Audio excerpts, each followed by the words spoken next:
सड़क पर लोग उतरे तो हमारी पार्टी ने भी समर्थन उस वक्त भी दिया और भारत बंद का जब आह्वान हुआ उसमें भी हमने समर्थन दिया। आज आवश्यकता इस बात की है कि बिहार में खासकर जहां हम लोग हैं, क्योंकि हरियाणा पंजाब के किसान, उत्तर प्रदेश के अधिकांश किसानों तक यह बात ठीक ठीक पहुंच गई है कि कानून से क्या नुकसान होगा, तो वहाँ के लोग सड़क पे हैं। बिहार में भी इसकी शुरुआत शुरू हुई है। स्वतः स्फूर्त ढंग से 26 जनवरी को कई जिलों में लोग सड़क पर आए, स्वतः स्फूर्त, क्योंकि कोई उसके लिए प्रयास नहीं, कोई उस रूप में कार्यक्रम नहीं, फिर भी लोग सड़क पर आए। तो धीरे धीरे लोगों के बीच यह बात जा रही है। लेकिन एक कोशिश जो कानून के पक्ष में खड़े लोग हैं उनकी ओर से है कि लोगों को गुमराह किया जाए, किसानों तक सही चीज़ नहीं पहुंचने देने का प्रयास। मतलब इस कानून के बारे में हमारी पार्टी ने तय किया है कि इस कानून का सच क्या है, सरकार दावा क्या कर रही है और सच में इसका परिणाम क्या होगा। इससे किसानों को अवगत होना, आम किसानों को अवगत होना जरूरी है। और उसी दृष्टि से हमने तय किया है कि हम बिहार के तमाम गांवों में जाकर किसान चौपाल लगाएंगे। किसान चौपाल 2 फरवरी जो शहीद जगदेव बाबू की जयंती का दिन है, उस दिन से हम इसकी शुरुआत करेंगे। बिहार के तमाम जिला मुख्यालयों में जो कृषि कानून अभी बना है, जो बिल आया था पार्लियामेंट में, उसकी प्रति 2 फरवरी को जहां हम बिहार के तमाम जिला मुख्यालयों में हमारे साथियों के साथ उपस्थित होकर जगदेव बाबू के चरणों में श्रद्धा सुमन भी अर्पित करेंगे और उस कानून की प्रति को वहां जलाएंगे।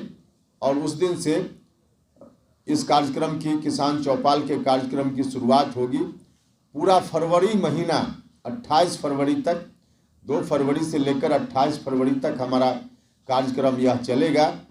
और इस पूरे महीना में लगभग 10,000, हमने एक टारगेट फिक्स किया है कि 10,000 चौपाल हम लगाएंगे गांव में, अलग अलग जिलों में, प्रखंड में। तो पूरे बिहार में 10,000 चौपाल लगाएंगे जहां किसानों को इकट्ठा करके और यह जो कानून है इसके बारे में लोगों को अवगत कराएंगे कि दावा सरकार का क्या है और सच क्या है। इससे लोगों को हम अवेयर करेंगे, लोगों में जागरूकता लाएंगे। तो इसलिए हमारा कार्यक्रम पार्टी की ओर से ही 2 फरवरी से 28 फरवरी तक किसान चौपाल का कार्यक्रम हमने तय किया है। सरकार की जवाबदेही है जो जरूरतमंद लोग हैं उनको संरक्षण देना। सरकारी संरक्षण किसानों के लिए जरूरी है और यह बात अभी नहीं, बहुत पहले से महसूस की जा रही है। इसलिए एमएसपी देने की बात, मंडी, सरकारी मंडी बनाने की बात पहले से चलती रही है। उसके माध्यम से किसानों को संरक्षण देने की बात की जाती रही है। लेकिन सरकार ने जो कानून बनाया है उससे किसानों पर से संरक्षण सरकार का पूर्णतः समाप्त होगा और बड़े बड़े पूंजीपति वर्ग के लोग खेती बाड़ी में इंटर करेंगे। जब बड़े बड़े पूंजीपति वर्ग के लोग कृषि में प्रवेश करेंगे, खेती बाड़ी के काम में प्रवेश करेंगे, तो किसानों का व्यवहारिक स्वामित्व धीरे धीरे समाप्त होगा और फिर किसानों के हाथ में कुछ नहीं बचेगा। कहने के लिए सरकार कहती है कि हम उपलब्ध कराएंगे अलग से मार्केटिंग की सुविधा और किसान बेच पाएंगे जहां उनकी मर्जी होगी। सरकारी मंडी में बेचना हो, सहकारी मंडी में बेचना हो या किसी निजी व्यक्ति द्वारा निर्मित मंडी में बेचना हो, सरकार तो यह कह रही है। लेकिन सच यह है कि जब बड़े बड़े पूंजीपति वर्ग के लोग इस धंधा में, व्यवसाय में आ जाएंगे तो सरकारी मंडी धीरे धीरे बंद हो जाएगी। इसका परिणाम किसानों के ऊपर तो भयंकर रूप से आएगा ही। जो पीडीएस सिस्टम हमारे यहाँ चल रहा है, देर सवेर वह भी बंद होगा अगर यह कानून चलता रह गया, क्योंकि सरकारी खरीदगी समाप्त होगी, एफसीआई की भूमिका समाप्त होगी और पूंजीपति वर्ग के लोग ही इस धंधा में रहेंगे। सब लोगों को मालूम है कि पूंजीपति वर्ग के लोग वेलफेयर स्टेट की तरह काम नहीं करेंगे। सरकार वेलफेयर स्टेट है हमारे यहाँ, तो सरकार उस रूप में काम करती है। जब पूंजीपति वर्ग के लोगों का एक अधिकार होगा तो सरकारी सिस्टम खत्म और सारा का सारा धंधा कृषि से संबंधित उनके हाथों में चला जाएगा। सरकार का संरक्षण नहीं रहेगा। जब खरीदगी नहीं होगी एमएसपी पे, तो फिर पीडीएस सिस्टम जो देश में गरीब लोग हैं उनके लिए कई बार मुफ्त में या बहुत सस्ते दर पे अनाज उपलब्ध कराने का काम जो सरकार करती है जन वितरण प्रणाली के माध्यम से।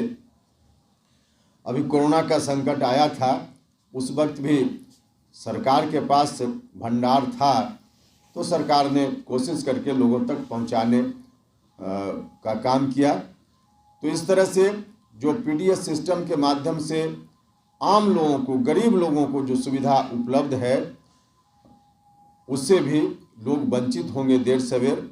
इसलिए ऐसे कानूनों को वापस अविलंब लिया ही जाना चाहिए। दिल्ली के लाल किले पे जो कुछ हुए उसको किस रूप में देखते हैं? गलत हुआ। क्या वाकई ऐसे लोगों के साथ समर्थन है क्या? हमने कभी नाम लिया क्या कि हम उनका समर्थन? हमने कहा कि किसानों के हित के खिलाफ कानून, हमने तो यह कहा। हमने तो कहीं ना, आप बीच में कुछ खोज रहे हैं उसमें। लेकिन झंडा फहरा देना भैया, हमने कहा गलत है, हमने कहा गलत है। सरकार कहाँ थी? लाल किला में हम आप अगर जाना चाहें तो वहाँ पुलिस खड़ी रहती है, डंडा पकड़ के बाहर कर देगी। उस दिन पुलिस कहाँ चली गई थी? किसकी जवाबदेही थी उसको सुरक्षा देने की? किसकी जवाबदेही थी? झंडा तोलन होता है हर साल, हुआ, और जो झंडा हमारा था उसको सुरक्षा देने की जवाबदेही हमारी थी क्या? किसकी जवाबदेही थी सुरक्षा देने की? नहीं जवाबदेही थी, उनको जवाबदेही का निर्वहन किया। उनको नैतिकता के आधार पे बताना चाहिए कि क्यों ऐसा हुआ। बहुत सुरक्षा देने वाले लोग हैं, वह गलत हुआ, लेकिन कानून गलत है। दोनों मामला को जोड़कर मत देखिए, या आप लोगों से भी आता है। किसान मामले पर तमाम लोग सड़क पर आप लोग आने की तैयारी कर रहे हैं। एक तरफ तेजस्वी यादव कल मानव श्रृंखला कर रहे हैं, क्या उस मानव श्रृंखला में भी समर्थन रहेगा? अलग अलग पार्टी का कार्यक्रम है। हाँ ठीक है, अलग अलग पार्टी का कार्यक्रम सब लोग करते हैं।